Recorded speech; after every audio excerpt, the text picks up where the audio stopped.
Hey everyone, it's Will, GamerDad, with another video for you. So in this video, we're just going to go over the last 2 weeks of my farming and see what kind of goodies I've accumulated over the last 2 weeks. Now if you haven't already, make sure you like and subscribe to my channel, I really appreciate it. I also do have a Patreon account for those who want to support me this way. So first of all, make sure you leave some comments below as to what projects you're working on, where you're farming, and how were the results. I'm hoping the results were like Jita says. This is too easy. Anyways, for those who don't know, in Nova, if you go to the second row of buildings, there's actually a building with 2 robots in it, and you can actually trade in unwanted badges. Now the guy on the left takes those unwanted XP badges, get badges, and some low-end ones like that. And the one on the right takes all this, all the stat badges. And so the whole idea is to burn a few away, and you can see that you can actually get chance scripts from it. Now the chance is exactly the same as pulling it, for example, in a very hard dungeon, 1 in 200, so 0.5% chance. So very, very rare. I think this is only my second or third one getting it from the robots here. But that being said, hey, the game gives us an additional ability to burn off some of our unwanted resources in the rare chance of getting some cool items. Keep in mind, you can also get a rare drop such as Luring Shadow and Guiding Light items as well. The only thing is that that I don't like personally is that it auto selects the lowest stats, and sometimes you actually want to keep those combos because I don't know about you, but sometimes you get like a mid-range stat, but the secondary stat is actually relatively high. For example, I have a int 15, but I think the speed was like 11. And so that's actually very, very useful. Even though the int is not like a 25 plus, the 11 speed is perfect. And I think I use a badge like that on, for example, Gariyu. So you can see some of those, like the int 14 spirit 7 and some of the other ones. You really have to be careful as to which one you want to burn. But that being said, hey, you can get some cool items, and like I said, really get some chant scripts while you're at it. You can also get murmurs and prayer scripts, as well as some high-class scrolls, if those are what you're looking for. So in this case, I'm going to hold off and burn the next time and hope for the best. Now in terms of treaties farming, of course, having 5 slots in the Antiquity Guerrilla really does help to unlock the extra rewards. I mean, I know that each slot has an equal chance of getting either a gold lump in this case, or a treatise, or maybe a fragment. But of course, having more slots means more chances. So again, especially if you are free to play, make sure you maximize the amount of light or shadow you can get on your team. My recommendations are always to either grind for Straw Boy, especially if you are after chapter 66, or bringing Aldo or Azami in the background, and then you can actually get to that 240 or 360 light. I hope that most of you, if not all of you, do have at least 120 light or shadow team, which will unlock the 3 slots. But definitely the 4th and 5th slots make a huge difference. If people are wondering why, I get more treatises than it seems that they get, sometimes that is the difference between getting, a few and a lot. I know that, for example, all my sons, they only do have a 120 light team, and so if you think about it, in one day, I get 4 green keys, and they get 4 green keys too. I will have 20 reward slots unlocked.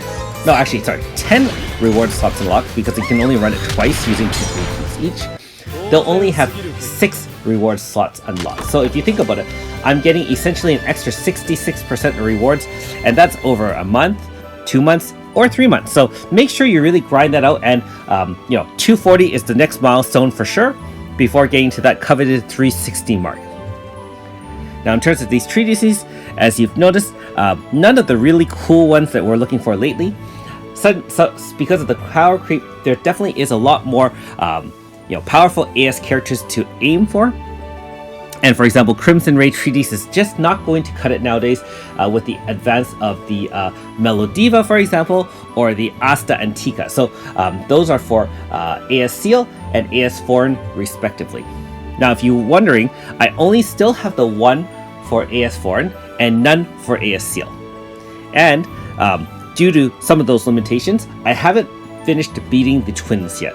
I mean, I could try to grind it out with my Earth or my Slash team, and I have tried to some extent, but really using high DPS to push through those zone breaker moves and then cycle someone back on the same turn, it's very difficult to trigger that zone breaker without a large, reliable source of DPS. Like again, I have tried a few times and I'm just going to put it off for the time being until I get more powerful characters. I'm sure if I really kept on going, I could beat it, but at the end of the day, you want something repeatable, and I didn't share those videos with you of my attempts only because, like I said, if so much of it is due to RNG, I really don't want to have you guys slog through multiple attempts just to get that one perfect run in order to beat the twins. After all, content doesn't disappear, and so even for myself, hey, there are some obstacles that I'll have to go back for afterwards.